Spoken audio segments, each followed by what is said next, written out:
Alright, family and friends, this is Rob the Sapper Gardener, and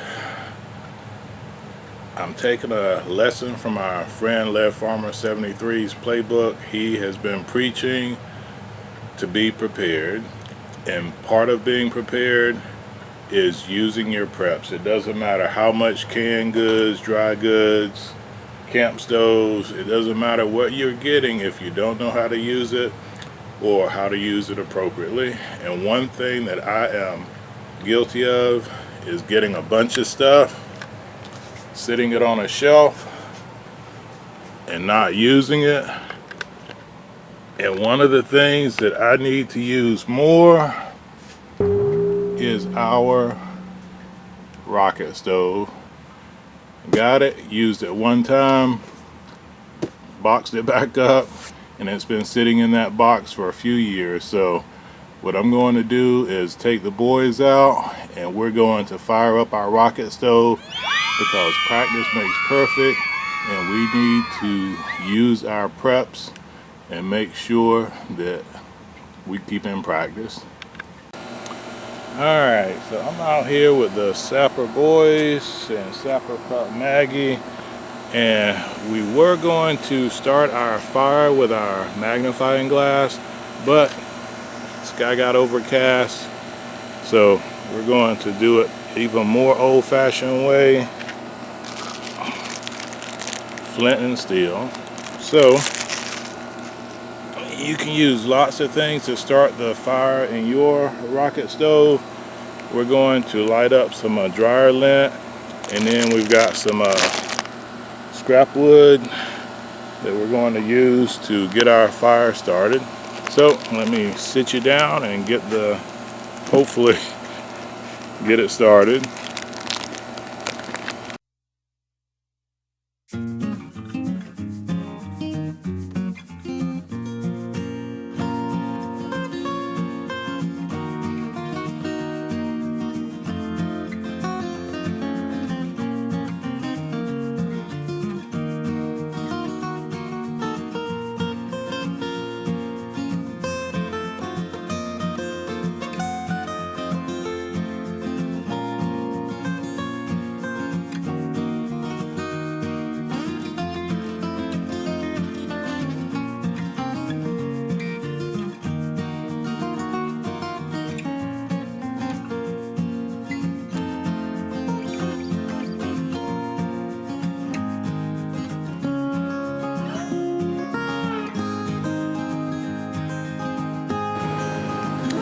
We got a fire going in there. We're gonna let our rocket stove heat up for a little bit, and then we're gonna go get some food and do us a nice test cook. Make sure everything is working the way we want it to work before an emergency gets here.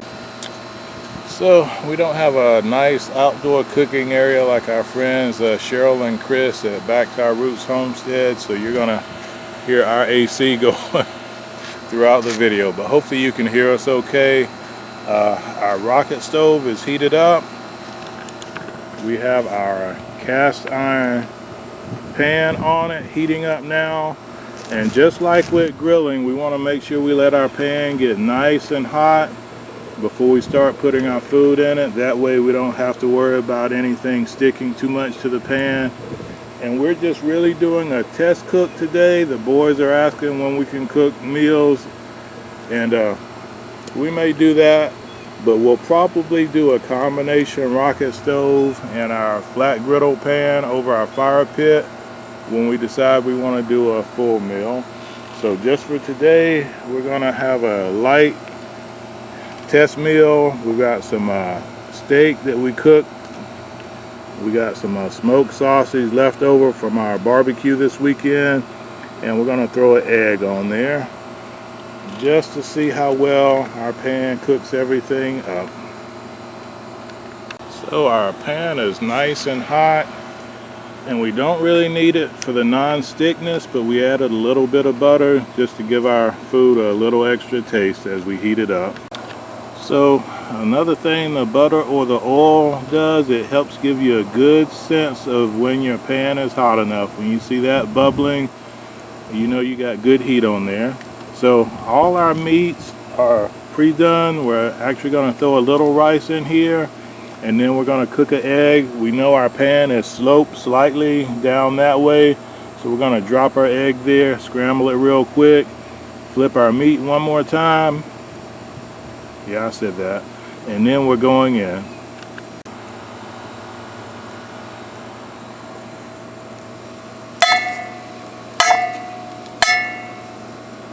Let's see, she really packed this rice in. Is it too much rice? Just the right amount for us.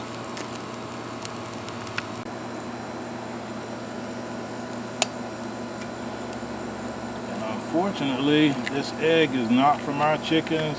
They still have not blessed us with eggs yet, but we know it's coming soon. And you can see that egg turning white right away, so we're going to let it cook for a minute, then we're going to scramble everything up together. And me and SK1 are going to have us a nice fired up Friday Kitchen Kings outdoor cooking meal, but we're going to eat it at the kitchen table. So we'll be right back. We're going to get our steak out of there. It's nice and re-seared. Chef hands for the win. And we're going to scramble everything up. So I don't know if this would be a scramble or a version of a fried rice, but whatever it is, I'm sure it's going to be good. We'll salt and pepper it afterwards to taste.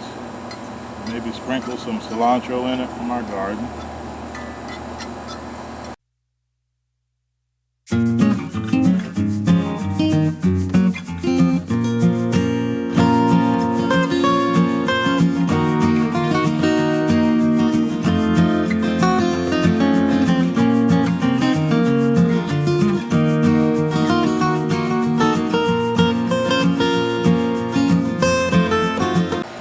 So SK2 abandoned us, so it's just me and SK1, and I want to force you to watch him eat on camera. I don't think he wants you to watch him eat on camera either, but our food is done, nice and warm. It's mostly leftovers, so we knew it was good the first time. It was going to be even better this time. So we're going to finish eating up, and then we're going to go inside and sit down as a family and have our real meal. But this test cook is very important. Sorry, your mukbang moment for the video. You have to test out your equipment just to see. I obviously know how to use a rocket stove. I know how to use our other outdoor ways of eating. But if you're buying stuff, just like our friend LF73 preaches, use your preps. If you buy MREs, if you're buying long-term storage, cycle through your food so you know how things taste, how to portion things out. Don't buy it, sit it on a shelf, and just let it sit, which I'm as guilty of as most people. I've got multiple ways of cooking outdoors. Some I've used, some I haven't. But we'll break everything out every now and then so that we know how. And we'll probably do this a lot more on Friday, because we like to fire it up Fridays. I'm going to finish off my rice, and then I'm going to go spend time with the family. So, as always, this is Rob the Sapper Gardener saying God bless our great country America, and God bless you wherever you may reside around the world. Almost forgot our fried rice. How was the sausage? So, take care. Sapper out, and SK1 out. Take care, everyone. So, rocket stoves are super simple to set up. You can make your own, you can buy them, you can upcycle things, but you want to make sure you got some high tolerance metal for the heat, but it's very simple. You got a tube, you got a feed chamber. Ideally you want a surface big enough to hold a nice sized pan, unless you're always cooking for one. Our rocket stove has little extensions here.